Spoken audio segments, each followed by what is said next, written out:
What is going on, everybody? Welcome back to another episode of NFL Turf Talk. This is your Week 16 kickoff show. I'm one half of your host, Dylan Davis. To my right, to my left, my faithful co-host, Scotty, and we are live here on the DSM Twitter page. You can find us at DSM_media. Make sure to hit that follow button and then check out the link tree in the bio. It will take you to every social platform that we are on because we're also live on the DSM Turf Talk YouTube channel that you can see pull it up on the screen underneath it, Scotty. Make sure to check out that link. Subscribe, share it, like the video. We appreciate each and every one of you. Good morning, Terry. Happy Sunday.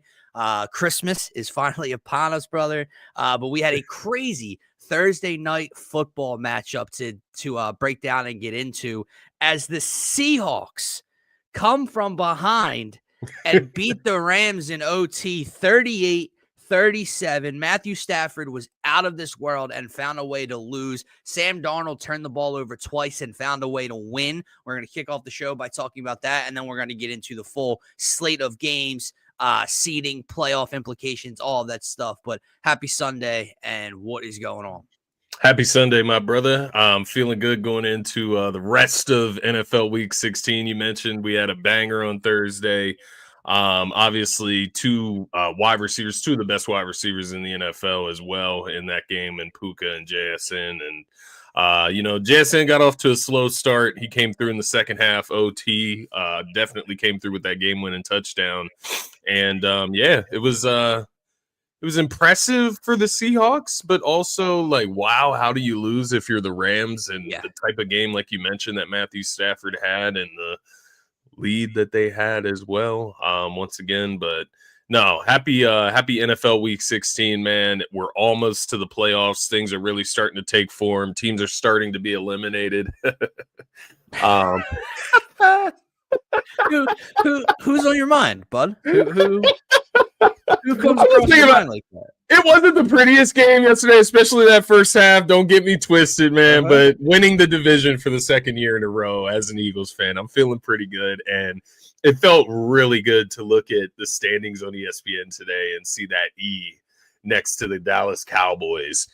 Because I remember 2 weeks ago, it wasn't this show. I think it was on our other YouTube channel. We were getting harassed after that Eagles-Cowboys game, talking about how the Cowboys are about to run the table and win the division. So here we are. But Week 16, man, for real, all jokes aside, starting to take form. And we do have some matchups today. They're not like the most sexy matchups, but they are meaningful matchups nonetheless. So we'll see. We'll talk about how we think those may play out. But yeah, let's start with that LA Rams at Seattle game, man. That was that's what you like for a Thursday night football game. Like, give us those games on Thursday nights, man. But what were your thoughts coming out of this one, man? I guess I was going to start and ask you, how, from either standpoint, let's start with the Seattle standpoint, because that's the important standpoint. You win the game, you kind of take that grip, that control, at least for the time being, on the division and the one seed in the NFC. But how inspired, like maybe you're feeling very inspired, like in spite of turning the football over 2 times and your quarterback having a bad first half, again in a big time spot, you came through and won this game. You had so much have to happen. Rashid Shaheed returns almost a 60-yard punt to the house late in the game. That's a great point. The Rams miss a field goal. Yeah. You have to have legitimately the luckiest, craziest lateral pass that hits off of, I believe, Jared Verse's forehead and goes forward into the end zone for Charbonnet to grab on, and they didn't even know it was a score at the time. Like, did it look backwards to you? I don't know, man. I don't know. I'm not going to say it didn't. On the line. It's just like, how do you overturn that? Basically, right? It wasn't ruled a 2-point conversion, right? Exactly. It was ruled failed. At first, I was like, well, they didn't rule. But to your point, how do you give Seattle the tie in that point in time? Makes no sense. Look, nonetheless, I get. So that's the kind of being concerned avenue a little bit. The positive is A, you won the game, most important. That's all that really matters. Yeah. And B, I mean, Matthew Stafford was out of this goddamn world. 457 yards through the air, 3 tutties, over a 110 rating, didn't turn the football over. Puka Nacua goes for 225. Like, you took it right on the chin from arguably the best quarterback wide receiver duo this season, and you won the game. That's it. Those are numbers that correlate to a Rams win often. Your offense, even though Darnold did turn the ball over, did put up 38 points against a very good Rams defensive unit. So there are obviously major positives for the Seahawks coming out of this game. I guess I'm just looking back and going, man, we needed the luckiest, craziest play ever to go our way. They missed a field goal. Our there were still concerns from Sam Darnold's level. Yeah. So I'd put it this way, because I do agree with you. I think you can look at it from both angles. As far as, if you're the Rams, you're on the road, it's a division rival. Like, it's not that big of an L when you lose by 1 point like that. At the same time, Stafford plays out of his mind. You would like to win that game as well.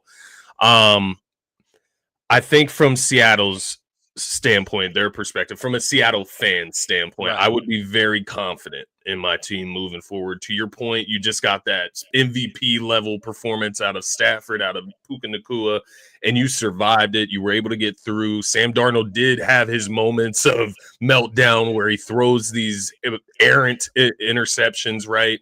And you're still able to fight through. You get the big game from Kenneth Walker. You get the big return from Rashid Shaheed. You get the big performance in the second half and overtime from JSN. You get the big catch. I think it's from the tight end Barner.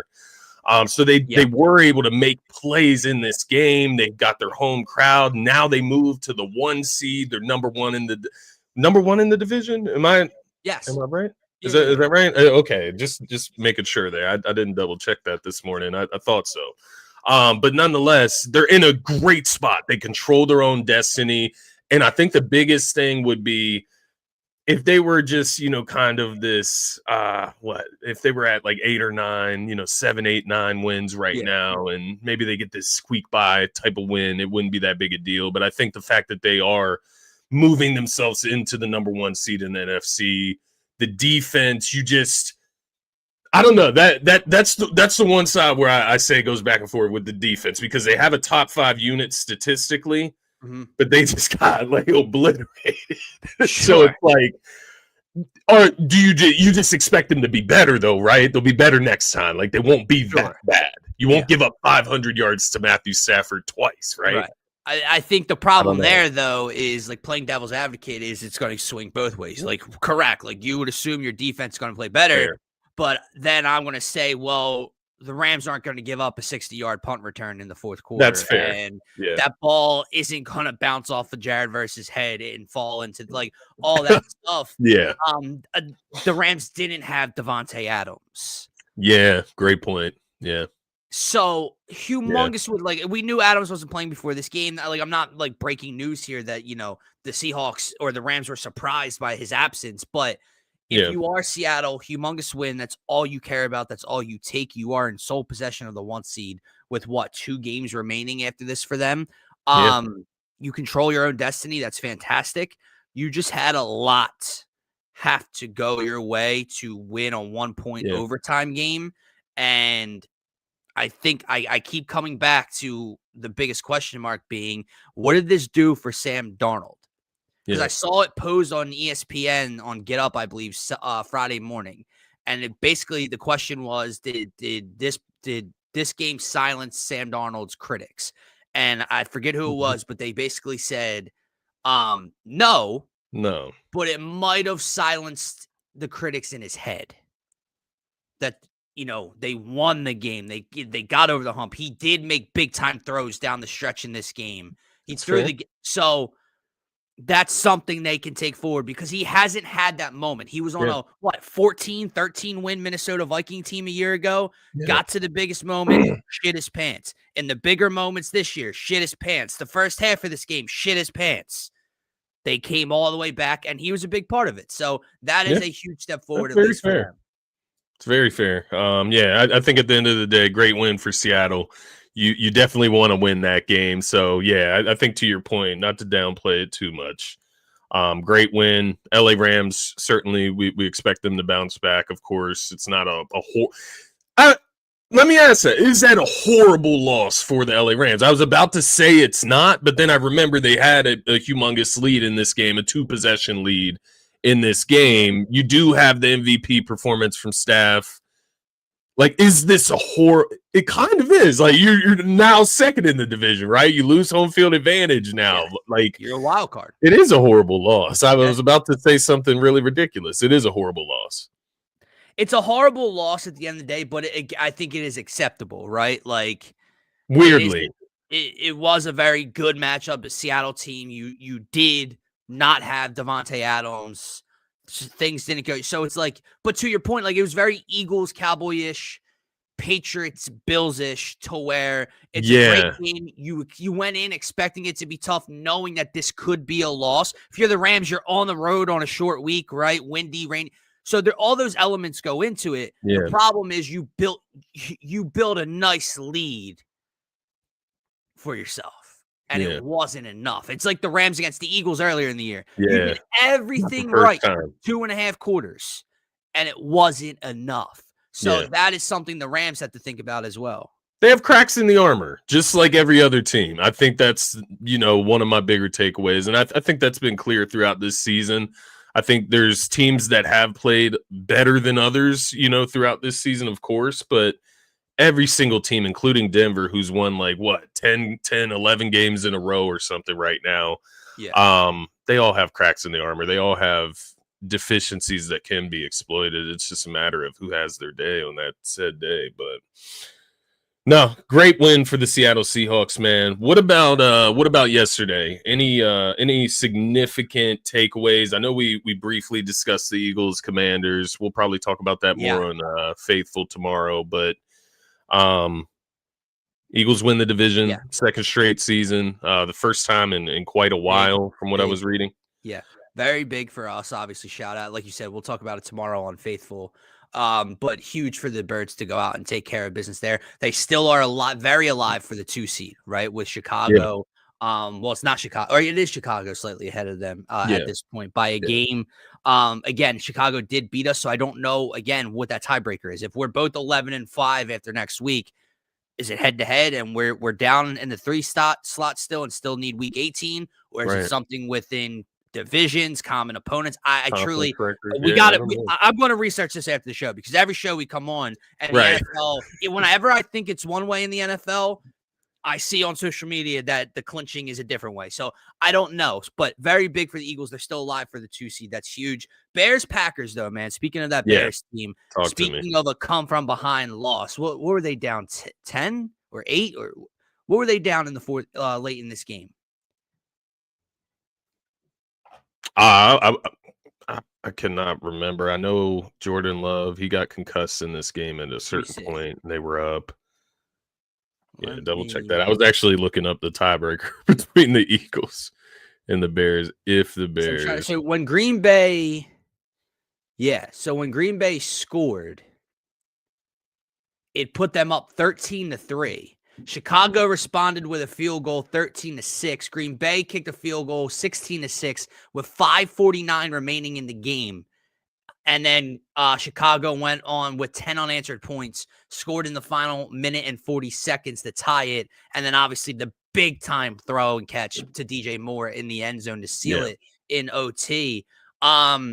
Which way do you take it in this game? Is it obviously shout out Chicago for the Bears as well for another big win, a come from behind win, which what they've done a couple times this season. Caleb Williams obviously in a big moment and a big throw. They're on their way to make the postseason now at this point with 2 games remaining. From a Green Bay standpoint, right? We talked about the loss of Micah Parsons, and you have the issues with Josh Jacobs, and you mentioned Jordan Love getting injured. Is Green Bay now in territory of missing the postseason? Because we've been so focused on Detroit. And with this loss now, I think it kind of enters Green Bay in that not uncharted, but that uncomfortable, spot for Let's them. see. They're right now sitting in the 7 seed with, what's 9-5-1 over 8-6? So I guess they're still feeling good because even if Minnesota wins this week, 9-6, they're that 9-5-1's better. But with 2 games left, they have basically a half a game on Detroit at that point. Yeah, and I'm just looking at their schedule, right? They go next Saturday, 12/27, against the Ravens, and Jordan Love is concussed. So it's Saturday to Saturday, right? Like that's a week. Is he going to be back for that game next week? Or are they going to go into that game against the Ravens, who need wins to get into the postseason with Lamar Jackson? And are they going to go into that game with Malik Willis as their starting quarterback? So, yeah, I do think I come out of it with concerns health-wise, momentum-wise, right? That's a huge loss in Chicago where you do have a chance to kind of sneak out of there and keep control of the division. You give a lot of momentum back to the Chicago Bears, of course. Caleb Williams, I think that was a great showing from him, even given the circumstances, right? You have to take care of business when you're in this spot in the season, and they came through, made some big plays, especially that play to DJ Moore. Yeah.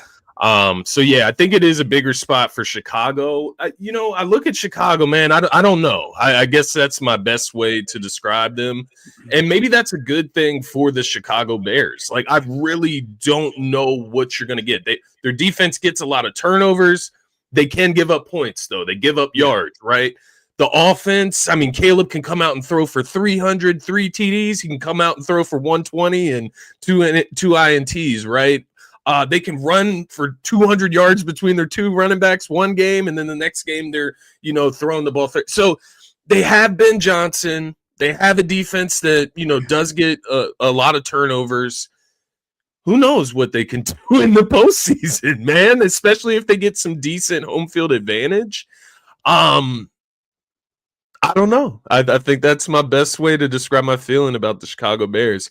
Like, I don't even know where I would like rank them in NFC opponents.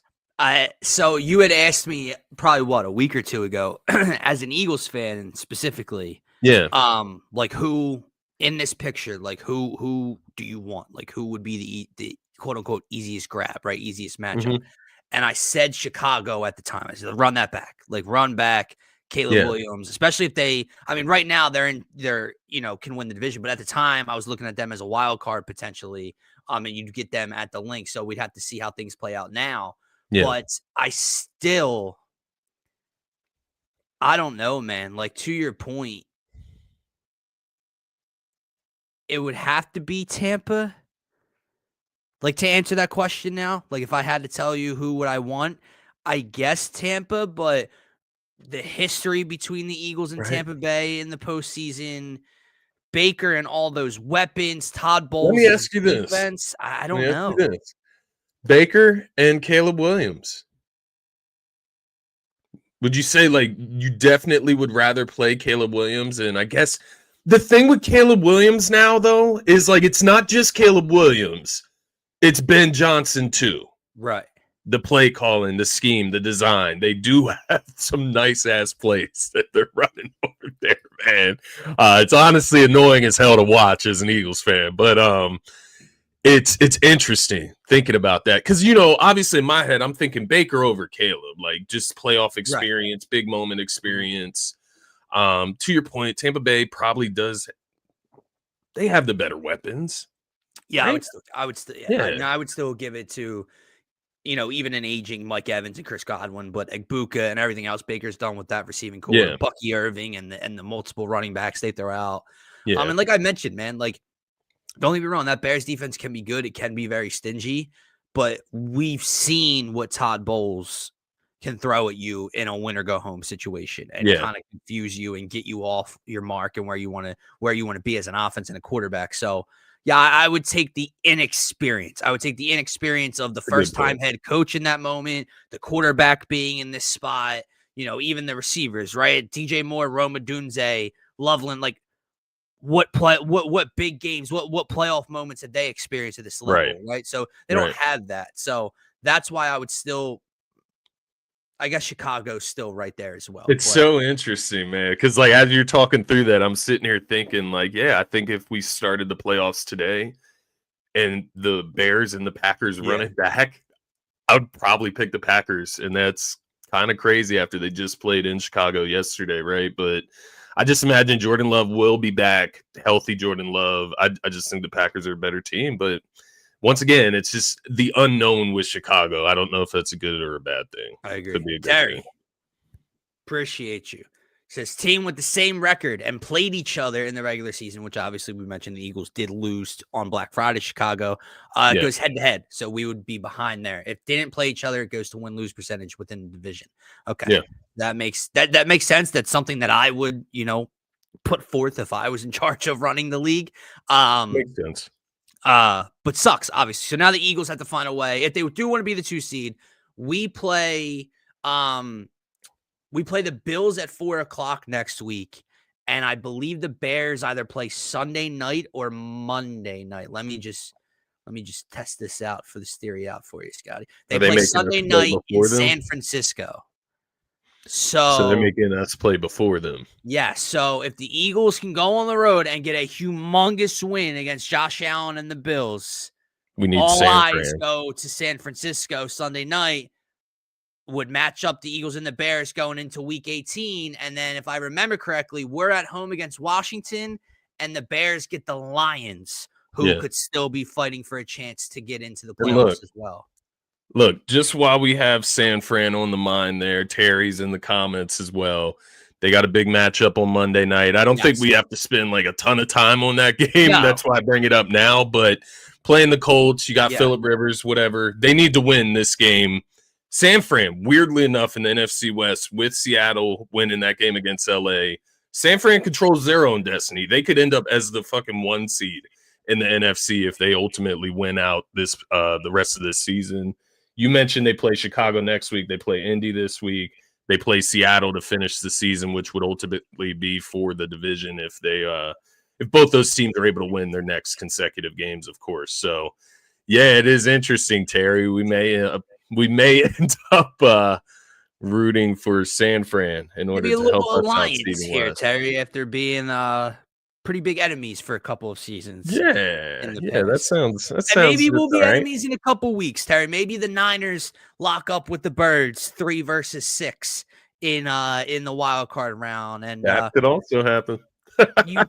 You probably won't want to listen to me that week, Terry. I'm just gonna be honest with you. Now, if you do the unimaginable for me, the next week I won't want to see your face pop up on the screen because I'll just be so pissed off. But we'll get through it, Terry. Don't worry. But man, I'm glad you said that. I'm glad you mentioned that Monday night. I'm glad you mentioned that Monday night game because, my Lord, thank God we had Saturday football and a great Thursday night matchup.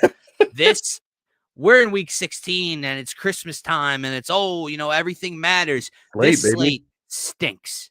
Now, because obviously there's teams that have to continue to win and do things like the Bills have to win. They're playing Shador and the Browns. Chargers Cowboys should be a great game, maybe explosive. Cowboys eliminated from playoff contention. Chiefs Titans with no Patrick Mahomes. Quinn Ewers versus the Bengals, who are 4-10. Jets Saints. The 2-12 Giants against the 6-8 Vikings, who are eliminated. This slate is awful. Awful. Let's start with the only 1:00 game that really matters head to head. NFC South, man. We just talked about them for a second. Bucks in Carolina, 2-7-7 teams. What do you like in this one? Bucks -3 on the road. Yeah, this game is really interesting. Obviously, 2-7-7 teams. They're literally 2 middle of the pack teams going at it for a division title right now. And I believe they play again in week 18? Not next week, obviously, the week after that. So they'll play it to end the season as well. So we'll see if that means anything. But you look at this matchup and you look at the last 2 weeks for these two teams, man, and I'm just thinking like I would have said maybe 2 weeks ago, like, watch out for the Panthers. Like, they could really upset the Tampa Bay Buccaneers, but then they go and blow that game to New Orleans last week. Obviously, Tampa Bay blew the game the week before to New Orleans. So it's not like I'm saying Tampa Bay is that much better. I just, at this point in this matchup, I have to go with the experience, the names, the value, the quality. I just have to go with the group in Tampa Bay with Baker and Mike Evans and Igbuka and Godwin and so on and so forth. And just have to trust that they're going to show up now in this moment. And when they have the capability of controlling their own destiny and winning the division, securing their spot in the playoffs, Todd Bowles, I'm just going to rely on that experience. I'm going to buy into that experience. And I do think the Bucs are going to ultimately win this game and then, ultimately end up winning this division. And I do think they are the most talented. That's not to even diss the Carolina Panthers. I think coming second in the division, I think pushing the Bucs to the brink of division, I think that is a fucking great season for the Carolina Panthers. And I'm not even joking. I'm not being over dramatic about that. I thought they could be okay. Like I did not see them, and I guess they are just okay, 7-7, but you know what I mean? I did not see them competing for the division. I thought the Falcons would probably be over them, teams like that. So I think they're ultimately going to end up better than what they were expected. No, I agree. I was going back to see the history of this season. Problem is, Bucs and Panthers battle it out twice over the next 3 weeks. Right. These matchups will obviously decide the division, but I get what I was looking for because this is Carolina at home. I'm leaning with you. I agree with you. I'll take the experience. I'll take Baker over Bryce Young, right? I'll take all those weapons over, Rico Dowdle and whatever, and Ted McMillan and whatever Carolina could throw out there today. But Carolina's season's on the line today, man, because you don't win this game and give yourself a little bumper right now. That's a good point. I don't think you're evening the playing field in week 18 in Tampa Bay when they can win and get in and win the division, right? So this is the game that Carolina basically needs. They'll get another shot at Tampa Bay if they can hang in there for another week after this and even it up. And maybe, haven't looked into these two teams' tiebreakers. Don't know what both of their division records are like. But if Carolina does go down 0-1 today, both teams win next week, or maybe even Tampa loses next week. Who does Tampa? Let's see. Tampa plays the Dolphins. They're not losing that game. So you'd be looking at them having to even up the score in week 18 in Tampa Bay. I don't see it happening. So Dave Canales, Bryce Young, your season's on the line today. But I lean with you, bro. I would go with Tampa Bay in this spot. Now, all that being said, we agree Tampa Bay would be the pick. I'm not putting my money on it. And, at the end of the day, I looked at that Tampa Bay -3. It looks so enticing at +100. It really does. But, I just can't do it because at the same time, the Carolina Panthers have at points beaten the Rams. They've beaten the Packers. So they can beat the Buccaneers. It's not undoable for them today. To our point, what we've already stated, I'm just going with that experience. I do kind of like the over, though. Both teams' backs against the wall. The Bucs on a good day, they can put up 27 to 30 points. If the Panthers can get up into the high teens, maybe even the 20s, I think this could go over. Yeah. What's the line? What was it? 44.5? 44.5. Yes. Yeah. So maybe even, eat some juice and go to 43.5 just to play it a little safer. But I do like the over in this game. Just call that out. Jacksonville, Denver out in the AFC. Denver 12-2. They're undefeated at home. But the Jags 10-4, man. Need this win. Not needed, obviously. The Houston's the team trailing them, but if they want to keep that little lead that they have by one game over the Texans, who are now 9-5 after a terrible start to the season, they play at home against the Raiders. All one would assume as a 14.5 point favorite is that Houston's going to be 10-5 by the end of the night. Yeah. So Jacksonville, can they go on the road and get the biggest win of their season against a very, very good Denver Broncos team? Bo Nix was spectacular last week against Green Bay. That defense has been incredible. How much, I don't want to use the word confidence, how much faith can you put into Trevor Lawrence's shoulders today? Man. It's a great question. It's a great question, man, because he's coming off maybe his best performance ever, in his career in the NFL, quite honestly. 330 yards, 5 touchdowns. It was against the New York Jets. I understand that New York Jets defense is a shell of what we like to believe it used to be, right? This is a huge game for him today because, to your point, you look at the Jacksonville Jags and the Texans are right on their heels. Do you want to put that extra pressure on your backs the last 2 weeks? And if you go out here and your offense looks, it looks sketchy today against a good defense, to be fair, it's in Denver. It's a game they should lose, but they also should come out and look competitive. Right. Especially if you want to compete in the AFC and if you want to be taken seriously going into the postseason, let alone winning your division. I would love, just for the sake of the NFL in the AFC, I would love if the Jags would go into Denver and win today. I would love it. It would make everything tighter in the AFC from a seeding standpoint. It would knock the Broncos off their pedestal for a little bit right now. And it would, kind of shift some confidence, quite honestly, into the Jacksonville Jaguars and what they're doing this season. So it's a huge game, in my opinion.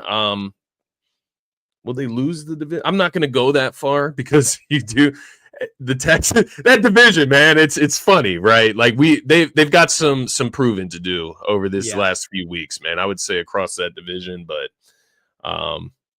and I'm going with Denver, to be clear here. I'm going to go with Denver, though. I think Denver's going to win at home.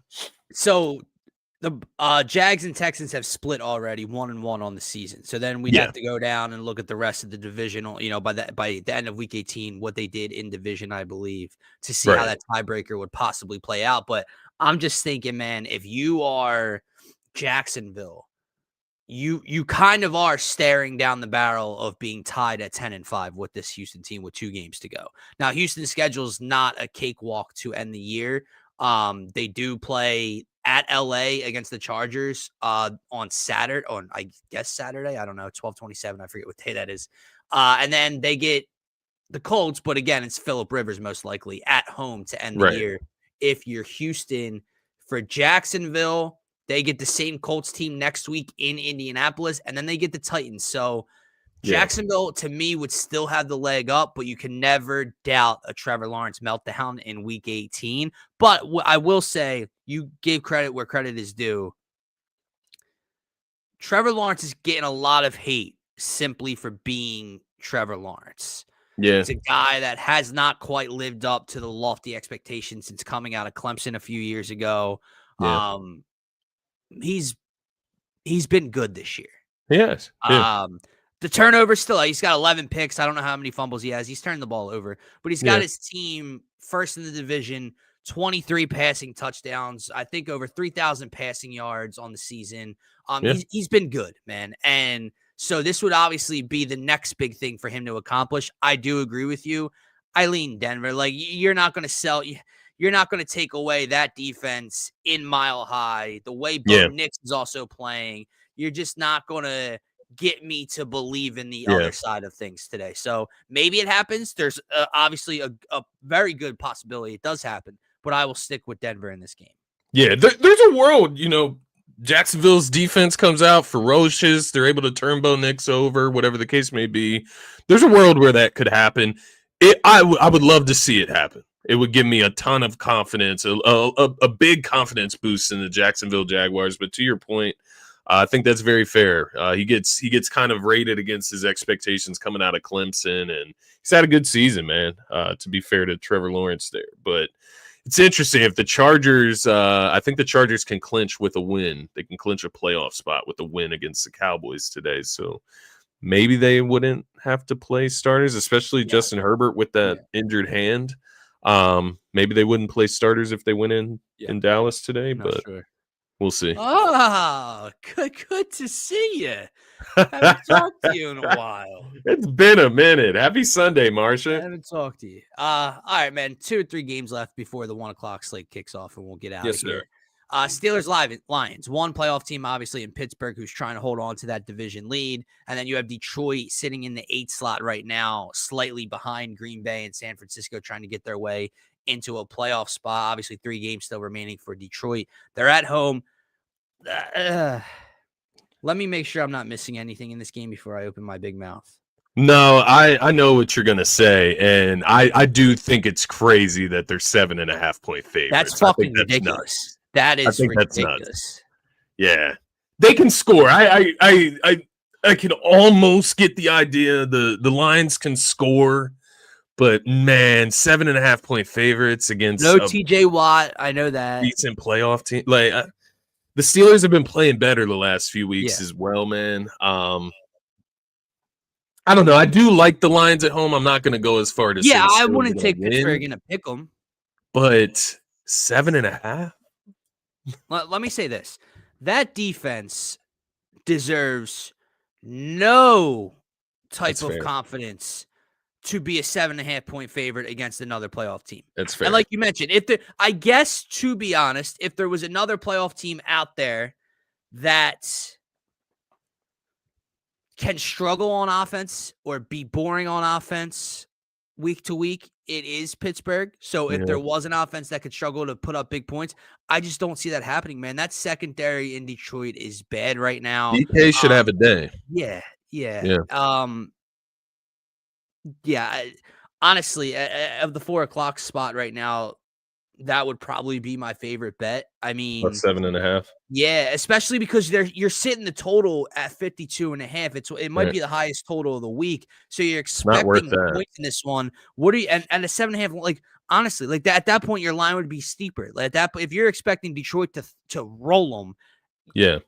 you're expecting Lions what 35-20 at that point. Like so, your line would be bigger. You're telling me Pittsburgh's going to score. The Lions aren't going to win this game by 8 points. No, I agree. You could even, eat some juice, take 8.5. Yeah. I mean, 9 point. I get it. I do get it. I know there is a world where the Lions just come out and score today, right? They're at home. But man, the Steelers, they've been playing better lately. They've been even upsetting teams that I thought would beat them in the moments, kind of like the Ravens of such. I don't know. They're playing to make the playoffs. They're playing to win the division. They're going to get blown out by 10 plus. Exactly. That's where I'm at. I can't see it, but yeah. No, we'll talk about that. We may need to get in on that. We'll see how 1 p.m. goes. How about that? Yeah, that's going to be the big thing. Because, for 2 days I'm going great. For 2 days I'm getting my ass kicked on the board. So yeah, exactly. Kind of last matchup I'm looking at here. Obviously, you did mention the Monday night. We can skip to that real quick. You just want to give a pick. Shout out Terry. Niners on the road in Indianapolis, 5.5-point favorites in this one. I do like San Francisco. The Phillip Rivers thing was funny. I mean, hey, he was talking his shit. The Colts kicked the field goal and got the lead with 40 seconds left in Seattle last week. They obviously couldn't pull it off. Seattle and Myers go and get a field goal to walk things off there. But the Colts did compete with a very, very good football team. Hell, a team that very well may be better. They are record-wise than San Francisco right now. So Colts plus 5.5 at home. I'm not going to lay it. I can't trust Phillip Rivers. Give me the Niners in this one. Yeah, I like the Niners in this one. Their offense is starting to get healthier. That San Francisco defense flies around a bit for Robert Saleh, even with the lack of names. I think they'll turn Phillip Rivers over a couple times, even in Indy, and I think San Fran will come away with the dub. But it will be interesting to see CMC and JT go at it head to head. Should make for a great running back matchup. But yeah, I'll go with the 49ers. They're just playing for more. I feel like you do you think the Colts are still playing to make the playoffs? Like, do they want to make the playoffs with Phillip Rivers? Yeah, I mean, I would assume they all still are, right? All those guys in the locker room are still playing for it. If you're Shane Steichen, regardless of who's at quarterback, I mean, when you entered the season, did you think Daniel Jones was going to be what he was, even if you are the head coach and the play caller? Like, probably not. So, you do have a 44-year-old grandfather slinging it for you right now. But yeah, you would still attempt to. But I think that dream is dead right now. So, give me the Niners to really bury that. But lastly, man, Sunday Night Football. Is it the biggest matchup of the year? I mean, not, I guess, totally with what we talked about with like the Bucks Panthers, how you can take over like the division. It's more. I think it's a sexier matchup. Yeah, than the for other sure. ones. You know You what I got mean? the Yeah. Patriots 6-0 on the road, 11-3, the 2 seed right now in the AFC, Yeah. going into Baltimore to take on Lamar at 7-7. We just talked about the 8-6 Steelers. So if the Steelers do lose this game, they are 7.5-point underdogs. Put them at 8-7, leading into Sunday Night Football. The Ravens win. You're 8-7, and now those last 2 weeks, here we go in the AFC North. But the Patriots also, I think we talked about it last week. With that Bills come from behind victory, it's still a long shot for Buffalo, but there is a world in which Buffalo can still compete for this division. Yeah. With a Patriots loss tonight, it would put them at 11-4. A Bills win over the Browns, which they should handle as 10-point favorites, that puts them at 11-4. Yeah. You'd have 2 11-4 teams with 2 weeks to go. Here we go. So, what do you like in this one, man? Can Lamar, can Derrick Henry, can that offense find some rhythm at home against a very good Mike Vrabel unit?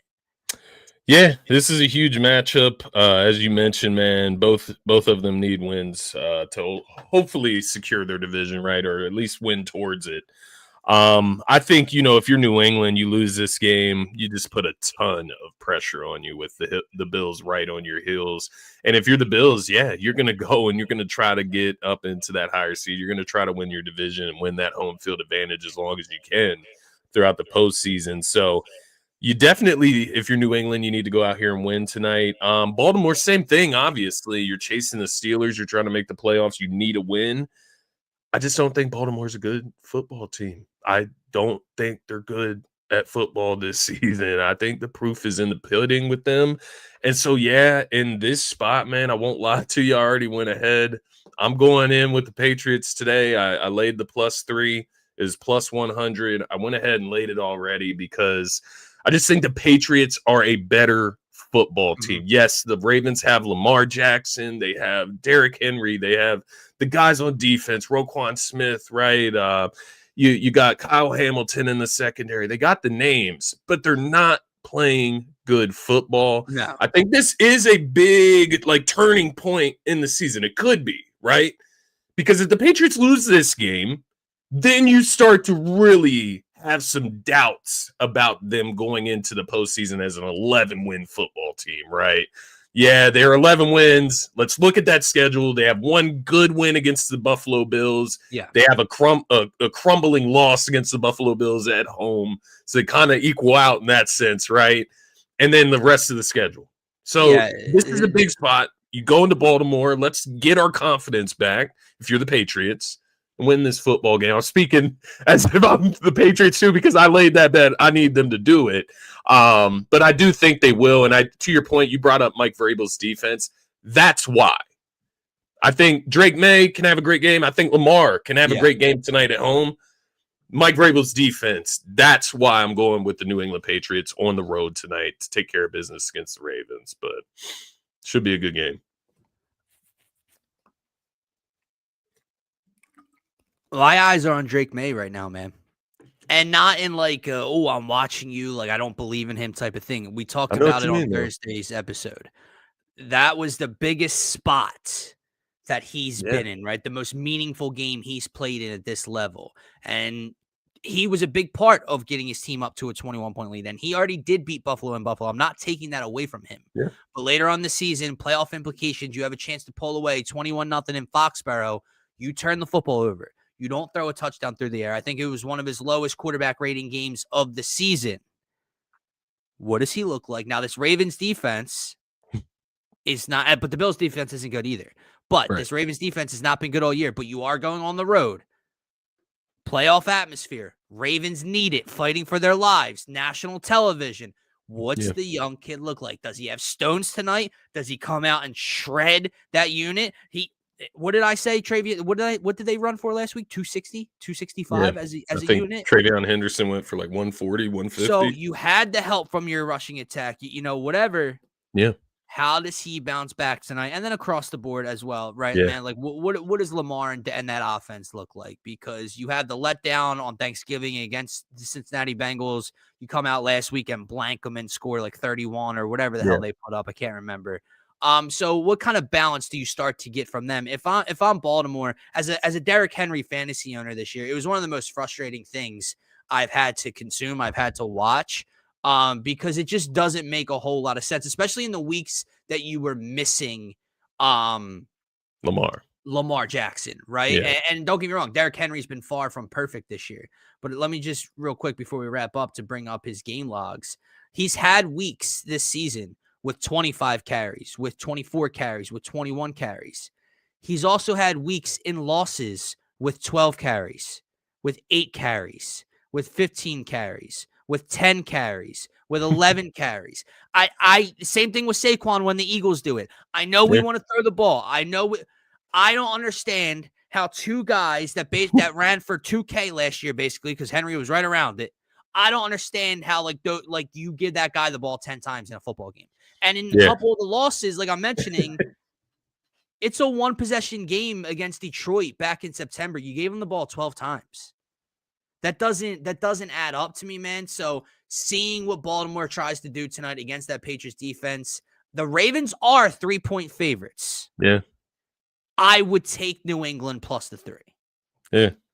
With all that said. Yeah. I agree, man. That game against Cincinnati on Thanksgiving, that one sticks in my head. And throughout this season, man, I just remember them in big spots. Coming out, this is a big spot for you to take control of that division where everybody else is slacking as well, and they just don't do it. So, yeah, I'm going to go with the Patriots just being the better team this season, but we'll see. We'll see what King Henry can do against his former head coach, Mike Vrabel, down in Tennessee. So it'll be interesting, man. Makes for a good game. We'll see if the Pittsburgh Steelers can lose and make it even more interesting for us. Yeah. All right, man. Let's go enjoy some football. We got 8 minutes till kickoff. Not the most exciting 1 p.m. sleep, but I'm sure we'll find something to get in on together, guys. That is going to wrap up this Sunday edition, Week 16 kickoff show of Turf Talk. As always, you can find us on Twitter at DSM_media. Make sure to hit the follow button there. And then, of course, if you want to be interactive, like Warren's, like Martian, like Terry, like D-Rab was today, make sure to check out the YouTube link specifically. It's the best and only spot that we can see your comments. For some reason, through StreamYard, we can't see them through X. So if you are commenting through there, we're not ignoring you. We just don't know. Maybe no one's commenting from there. But there was over 45 people in here at one point today. I know all your asses ain't watching on the YouTube channel. So just go subscribe to the YouTube channel. For myself, for Scotty, for DSM Media, have a great rest of your day, and we will talk to you guys tomorrow. Peace, everybody.